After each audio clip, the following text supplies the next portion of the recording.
Hello, everyone. My name is Gonzalez, Chief Strategy Officer at Razorfish, a leading marketing transformation agency in the space. Super excited to be here, thrilled to be here with Anton Vincent. He is president of Mars Wrigley, North America, as well as their global brands.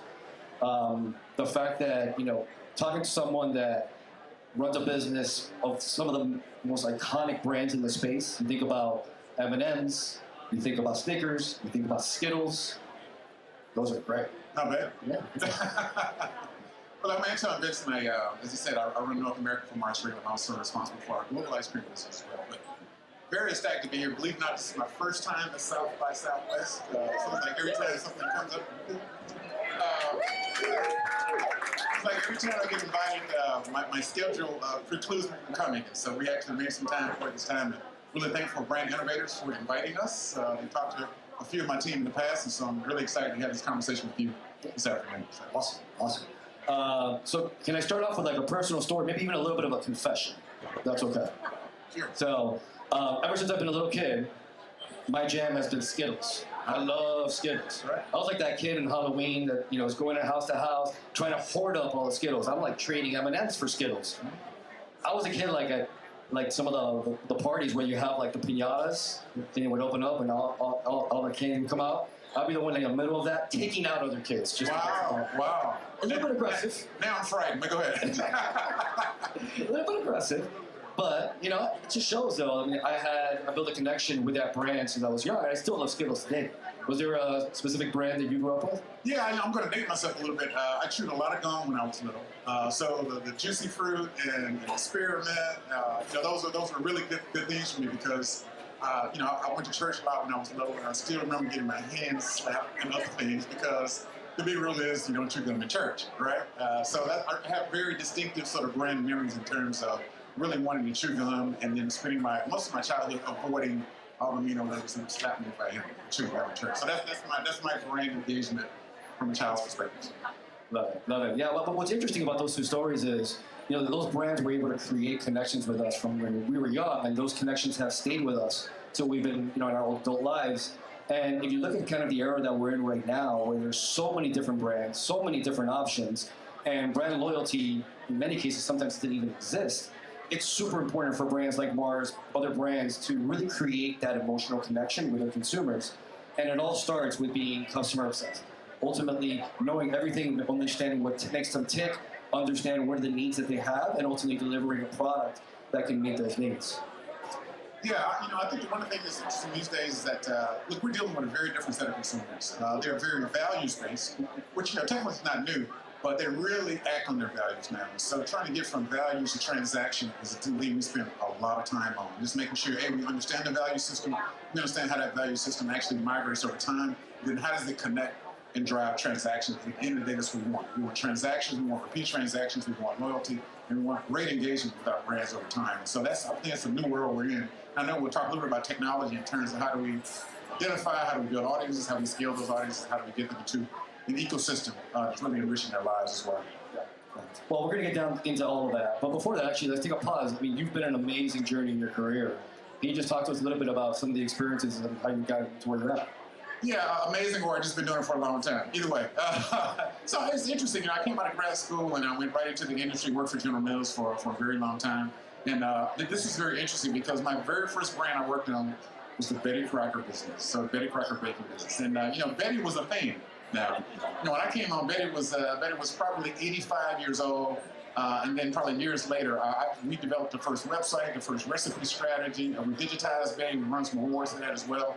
And so I think of that as an imprinting moment, I would say, in my brand business. But like most big brand portfolios, General Mills has, at that time, continues to have a very breadth of brands. So everything from Betty Crocker to Fruit by the Foot to Gushers. One of my very interesting assignments was on Yoplait. So a French brand, a brand we didn't own. We licensed it in the United States and Canada. And they had some incredible success with that business in terms of really getting underneath what it was about. Who do we connect to? How do we start to expand it? How do we start to really drive it across not just genders, but really need states and things of that nature? So we really some of that early need state work we started with Yoplait as well. But a beautiful brand, beautifully positioned brand as well. And then I spent a fair amount of time in the snacking business. So Nature Valley granola bars, again, the fruit snack franchise on the salty side, Chex Mix, I can go on and on and on. And then, of course, we had a lot of what we call emerging brands at that time in terms of getting into the organic business as well. So we ended up acquiring Annie's, which many of you guys know, John Ford, who ran a business for a very long time as well. So just a breadth of brands, breadth of categories. So over my time at General Mills, 17 product categories, 20 brands, something like that. And then we came to Mars, and of course, just a beautiful global portfolio of the biggest confectionery company in the world. It's interesting with Mars, while we're the biggest confectionery company in the world, we also happen to be the biggest pet care company in the world. Most people don't know that, from nutrition to veterinary clinics, and then we have a huge diagnostic business that really connects that ecosystem together. So if you think about pet and pet parents and how we start to connect those things end to end, very, very interesting experience. It takes on the entire ecosystem around what essentially an alternative healthcare system looks like, the animal world, what does the pet-parent relationship looks like, and then how do you get up from cradle to grave. So a very interesting strategy there. Then we have a very burgeoning food business globally as well. There's some very niche businesses that we're starting to scale and add on to from an acquisition perspective. So a wide variety of products and categories, the experiences, some products, some service, some blended. And then, of course, there's a digital core under the entire foundation of those businesses as well. So how do we start to connect those digital core across product categories, across service categories as well? Sure. Yeah, and when you think about all those divisions, when you think about kind of over the history of Mars, over 100 years, a lot of those brands have really shaped culture. And what's interesting nowadays, you kind of look at even younger consumers, and again, the idea of how do you start creating that connection, but if you look at like a Gen Alpha right now. So we actually recently did a study on this segment. These are kids, 16 and younger, and when you look at the brands that they're actually building relationships with, they tend to be much more of the tech brands, the gaming brands, right? You're looking at the Apples, you're looking at the Nintendos. Now, you guys have, a long history, and you have a lot of learnings. How do you use those learnings to think about the future, but how do you also kind of bring in kind of the understanding of what's happening nowadays? Yeah, so there's a couple things we say at Mars. If you've ever been connected with Mars, you've probably heard this one before. We're thinking generations, not quarters. And so it's amazing to have founders who have been around for some time. We're in generation 6 now with the Mars family. Generation 4, Generation 5 sort of has their arms around the business from a governance perspective. So I can go and talk to somebody instead of talking to me about when you built M&M's. M&M's was built as a snack for World War II veterans. That's how it was built. It was built right there in Newark, New Jersey, where our North American headquarters happens to be today. And so you fast forward 84, 85 years, it's still relevant. And so I think we have a good history in understanding how do we get from creation and how do we get through all the way to generations to continue to reinvent ourselves while still having some kind of consistent core throughout. That's one thing. The second thing is we do have some history with our brands as well. So Juicy Fruit, who I talked about earlier, was the first product to be scanned on the barcode. Right, so we help do the testing to build technology for what we all take for granted now, which in terms of barcode as well. And then this year, our Milky Way bar is celebrating its 100th anniversary. So you think about Milky Way, 100 years today in 2024. So it was built early 2024, and that brand still has significant and deep loyalty. We continue to try to reinvent it, sort of on time. We don't really make it much differently today than we did 100 years ago. So I think the quality and safety and the consistency around what we offer to consumers, I think it's gotten us over the test of time as well. And so as we start to think about technology and how we start to connect with newer consumers, we talk about Gen Alpha, we talk about Gen Z, and I can tell you, Snickers is a top Gen Z brand, M&M's is a top Gen Z brand, Skittles is a top Gen Z brand, Starburst is a top Gen Z brand. And soon you're going to hear about this brand called Respawn. Respawn is a spinoff from our 5-gun business well. We've been developing an entire business model around gamers. Because we know from gun research, we know that it actually increases focus, it increases attention. Those are the two highest things that gamers want. They want focus and attention. We know that the way gun is built, and then how do we actually put research and development in to actually go at our hardcore consumer need for a very scripted and sort of vertical target like a gamer. Yeah, I love that fact, because ultimately what you're doing there is you're aligning with the values and what they're ultimately engaging with to bring the brand into a cultural relevance. To that point, I know that your purpose is very important at Mars as well. It's interesting. So at Razorfish, kind of our mission is help brands connect their purpose to performance. So that means really about how do we bring that purpose to life within every single interaction, every opportunity that we have across that customer journey, all the way through sales and even beyond. But maybe talk a little bit about how you guys bring purpose to life at Mars. Yeah, a couple of things. I think it's great because not only we're a private company, we're a family-owned company. And so everything we do at Mars reflects on a family. And so that family has a very hardwired purpose around why that family exists today. Yes, we have a business with a lot of brands all around the world, but why do we do what we do? Why are we in business? And I think the great thing for us is our purpose is really all at a high level is about making the world a better place. We have to have a great economic model to make that happen, but that economic model exists to make the world a better place. So it does get to be very circular for us. And I can tell you just as a senior executive, part of my long-term compensation is making the world a better place. So it's not just words. It's words that are put into a purpose, and that purpose is put into action, and then it drives behavior financially. So we have a structure, we have resources, we have incentives to make sure that purpose actually comes to fruition over the longest arc of time. So that's one piece. The other piece is, now, how do you bring that family and corporate purpose down through our brands? And so I think we've done a really good job, particularly in the last 5 or 6 years, in taking another look at our brand compasses, our brand architectures, and making sure that purpose is at the heart of the brand proposition. So I'll give you an example for M&M's. We know that M&M's now is all about belonging. So anything you see from M&M's, if you're studying it, you just want to get back to belonging, right? We think fun is a universal concept. We think fun is one of those things that doesn't differentiate, it doesn't discriminate, right? And we think that everybody can participate in it as well. So it's always going to go into that foundation. So it's beautiful. And so I always say we have that foundation sort of work across all of our brands. And so I know when I see brand plans that are a couple of years out, it starts with purpose. It starts with how do we start to blend sustainability into messaging, and then it starts to say how do we go vertical to what those value systems are with those consumers as well. So it's built on multiple levels, and those multiple levels have to work in concert with one another and be differential in the marketplace in terms of how we show up in messaging. Yeah, that's perfect. That's a perfect example of how do you deliver that purpose across day-to-day lives and ultimately how it benefits the business. I know that when it comes to purpose, sustainability is really important for Mars. Can you talk a little bit about your efforts? Yeah, it's interesting, and I talk about this a lot because Mars was doing sustainability before sustainability was a word. It's been embedded in our culture for at least 20, 30 years, so let's call it 2 or 3 decades. And so when we started forming these things like ESG and S and ESG, we've been doing that and we sort of got with that language. But probably back in 2017, we sort of came out with a consumer-facing proposition of sustainable intergeneration. We put up $1 billion to ensure that we're going to get from point A to point B. Some of that was sort of greenhouse gas, some of that was plastics out of the environment. The great thing about us, we have a lot of sort of single-serve, single-use plastic. And so while it's great for us as consumers, it's not good for the environment. So we have very hard goals in making sure we get that single-use plastic out. So just last year, we actually upgraded that around our sustainability roadmap. We actually put up another $1 billion to make sure that we get net zero by 2050, much like most other companies, but we want to get half of that in the next 6 years. So we're getting half of that goal in the next 6 years. So let me just give you a little secret. 6 years is not that far away, right? So we got a lot of work to do. So the insight, the investments, the incentives, the leadership in the marketplace, we're putting that, really putting our teeth behind it as well. Because we do believe that this is an existential threat to all of us as humans. And as people, as business leaders, as leaders that have global businesses and great resources, it is our job to make sure that we're participating in that. Governments can't do it alone. Companies can't do it alone. Individuals can't do it alone. We have to work together. So we try to get beyond the politics and making sure that we're putting our money, our resources, our structure, and our power, to be honest with you, behind things that will make a difference. And then we're tasking ourselves to make it happen in real time.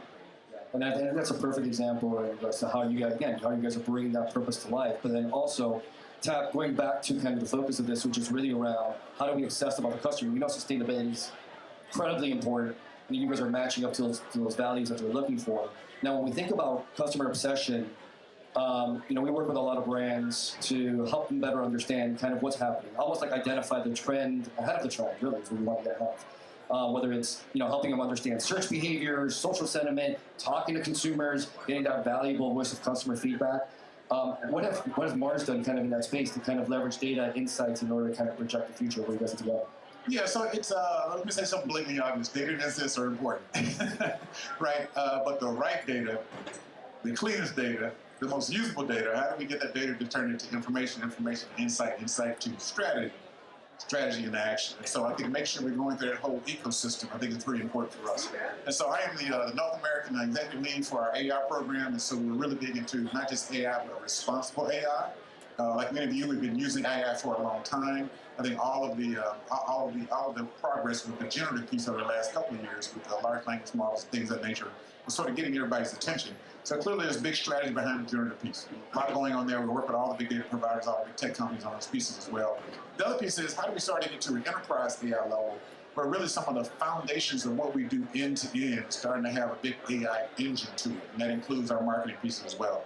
And so we're getting bigger now into DCO, or dynamic content optimization, and we're getting away from these broad mass audiences. We're trying to build very focused audiences that are deep and very identifiable, and then we try to tune those to actually get the volume on that as well. And so as we start to do more and more of that, we get better targeting, get more efficient media, get better outcomes and better ROIs. We think that is the future, and so we're very much doing that as well.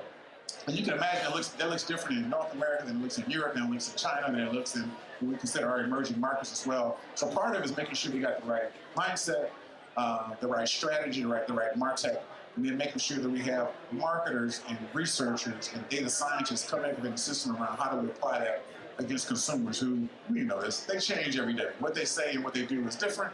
We try to put algorithms around that, but it's very, very important we make sure that there is a data and analytical infrastructure on that. And then we do it safely, we do it responsibly, but it needs to work, in a way that makes sense, and we continue to invest in our brands. Because as a person, we have, you counted 32 brands in North America. We want to invest against those brands. We want to build audiences. We want to build loyalty with the right ways. We want to do it responsibly within our marketing guidelines as well. Now, identifying those trends ultimately gives you the opportunity now to really start creating experience in cultural relevant moments. I mean, I think when you look at the snacks and treat brands, they've always done this, right? Whether it's Halloween or any other type of holiday. But maybe I'm a little bit interested more maybe in some of the other divisions, right? And how they have become culturally relevant based off some of the trends you guys are saying. Yeah, I'll give you a couple examples. I'll stay on confectionery, for example, for a period of time. But let's just talk about M&M's. One of the things we discovered about M&M's at Lamberts, it's always been a big brand. It's always been a big, beautiful brand. But we've always had these multiple assets, right? We might have a killer website. We might have 5 characters that now turn into 6 characters. There might be more characters in the future. So that's a whole ecosystem in itself. We have the M&M's stores. You'll see we have 6 in the United States. We have 12 across the world, all big major cities. And so what we weren't doing in the past is that we weren't making those individual assets an ecosystem. Now we're making those individual assets an ecosystem. It's a very powerful ecosystem. So whether you enter through a store, whether you buy it online, whether you buy it sort of across your grocery store, whether you actually are going to have some kind of experience with it, you're in the ecosystem. So it's not just now consumption as a brand. This is experience as a brand. So I think that's one thing. The second thing is I think we got a lot better at making sure that we're maximizing our platforms. And one of the biggest platforms that we invest in is the NFL. The NFL has been a great partner for us. Snickers is our brand of choice to sort of attack that piece of it. And the reason Snickers is a beautiful brand because if you sort of chop it up by age, it's like 25%, 25%, 25%, 25%. It's a beautiful brand. It gives you a variety of choices. But it also is the one brand for us in our portfolio that really skews younger than most. And so we connect that young skew with roughly the youngest sport. NBA is a little bit younger, but NFL is getting younger, a little bit more diverse. So those types of things in terms of making sure we're maximizing our platforms, think ecosystem and not brand, think experience and not just purchase. And that allows us to really have a really long play over time. It allows us to invest against the ecosystem and get efficiency and return on investment on ecosystems as well.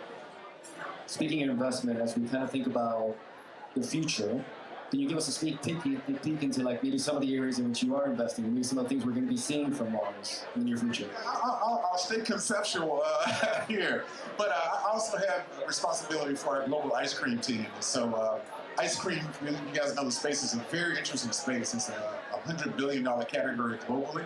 We're about this big in it, but we'll be $1 billion probably in about 4 years. I think we're on track to do that. It's a global exercise for us. We're decent in the United States, and we're a little bit larger in Europe. We just entered China. We just went up to 46 cities in the last year in China, and so we'll probably be at 100 cities in 3 years as well. So I think you're going to see very interesting things about ice cream. What makes our business unique about ice cream is that clearly we have ice cream and ice cream novelties, but we also have a treasure trove of brands that we can connect with the physical platform called ice cream. So you can imagine all the stuff we do in confectionery and fruity and gum. We start to connect that to a different temperature state, a different product platform across the world. I mean, really, the opportunities are really limitless for us. So I was saying you're going to see some very different things, I think, on ice cream. I got high hopes for what's happening on Skittles, what's happening on Starburst, what's happening on the Kind portfolio. I mean, we just have a plethora of brands that we can really, I like to say, we can just go crazy around what we want to do. But I think for us, we're trying to have great coverage in the need states that make sense for us, and things that we can leverage over time, and we can have that ecosystem mentality around how do we really drive not just awareness, but loyalty and experience over time. It's really, really important for us. The great part about it is, we have 12 $1 billion brands at Mars. Ice cream will be the 13th. I'm sure there will be an acquisition here probably coming in the next 2 or 3 years, probably the 14th as well. So how do you sort of connect all that technology? How do you connect that insight? How do you put it on a scale platform to get to market? And really how you start to really draw it across the world. So I think you're going to see all these things start to interplay here pretty soon. Yeah, it connects back to kind of really the purpose here is how does customer obsession lead innovation, lead business growth, and obviously you guys are doing it. Yeah, I think we could probably maybe take a question or two. We got one quick one, right? You mentioned earlier a number of brands that are favorites among Gen Z, and I feel like every brand is trying to be relevant with Gen Z or Gen Alpha. Is there anything in particular your team is doing to remain relevant with Gen Z and really connect with them? Yeah, I think there's a couple things. One, and I have 2 Gen Zs and an Alpha in my household, so in of 3, but they're pretty representative. Then there's a couple things. One, I think the mistake that marketers make is that we tend to think about them monolithically, right? While there is an age skew and there is, I would say, a general set of values that comes across it, there really are individual cohorts. So I think it's one thing, and then they would tell you, look, don't take us for granted.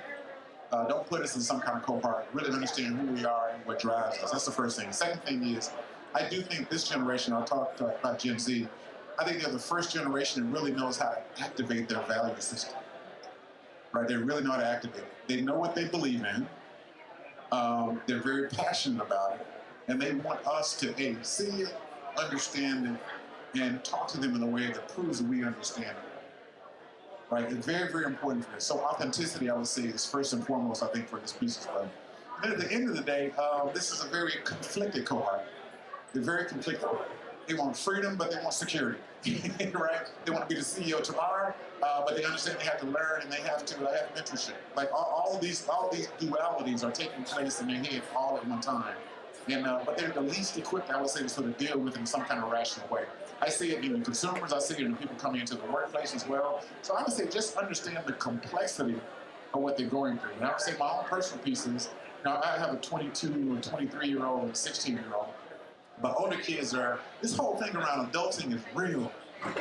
Like, they're frightened. They don't know how to do it. They're just like, okay, I'm going to be they talk about it. Like they say, I'm going to try the adulting thing today. Like, Dad, I adulted. I'm like, what is that? What did you do?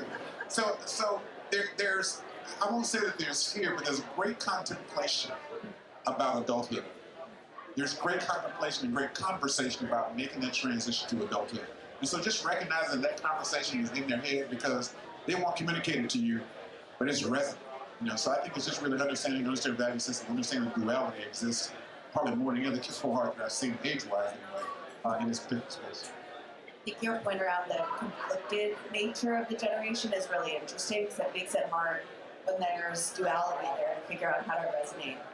It's very hard, and as you can imagine, where there's duality, it's hard to build a message, build a narrative, and then try to quote unquote target them as well. So that does make it very difficult. But authenticity, man. I mean, they really live on authenticity. If you see yourself, if they see you trying and understanding, you'll at least have an opportunity to sort of touch them and talk to them as well. Good question. Any more questions? No more? In regards to sustainability, I know that's a value that's becoming more and more talked about. So the investments that y'all have made and plan to make in the future, what are they based around the packaging, type of material that you're using? Is it CO2 buyback? Like, what is that actually going towards, and how is that either going to change, like, how the product is used, or how the company approaches sustainability as a whole? Yeah, well, very good question. So the question was essentially how are we activating our sustainability strategy? So I would say in a couple of ways. One is just getting our carbon footprint down, period, right? Carbon footprint is X, it needs to be Y, right? That comes through our entire supply chain.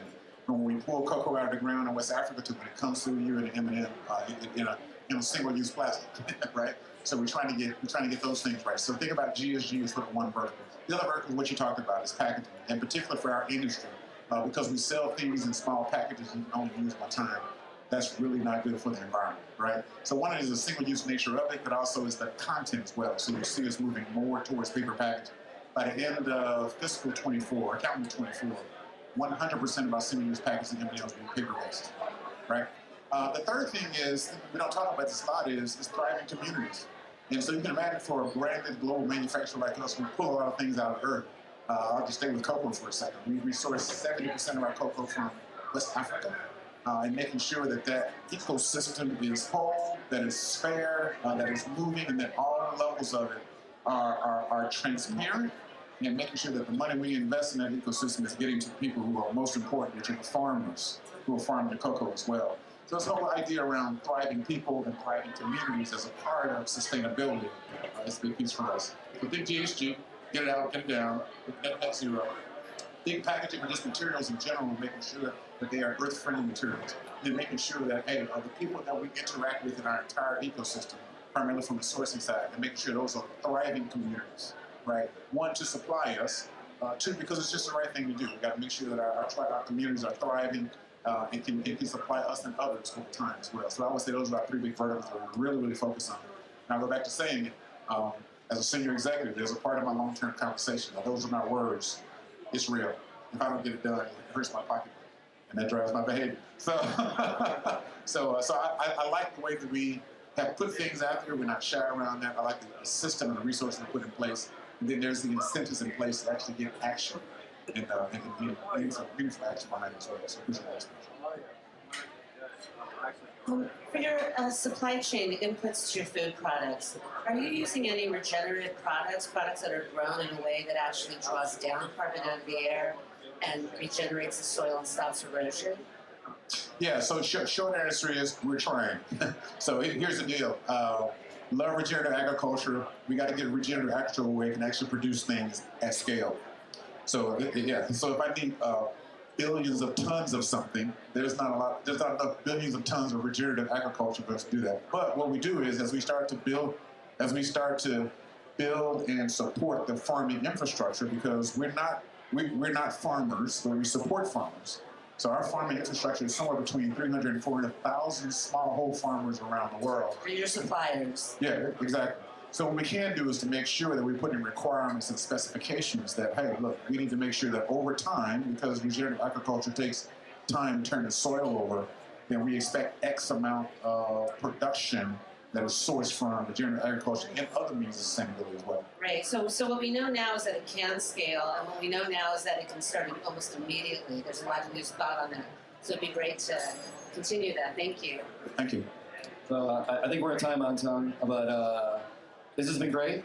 Great insights. I mean, I love the everything you've mentioned specifically around purpose. Talked about sustainability, authenticity, but at the end of the day, all focused on the customer and how do we create a better product, a better experience for them. So thank you. I did start off with my story around Skittles, and I was like taking out kids. Yeah. I'm at a point in my life now where now I like to share. Oh wow!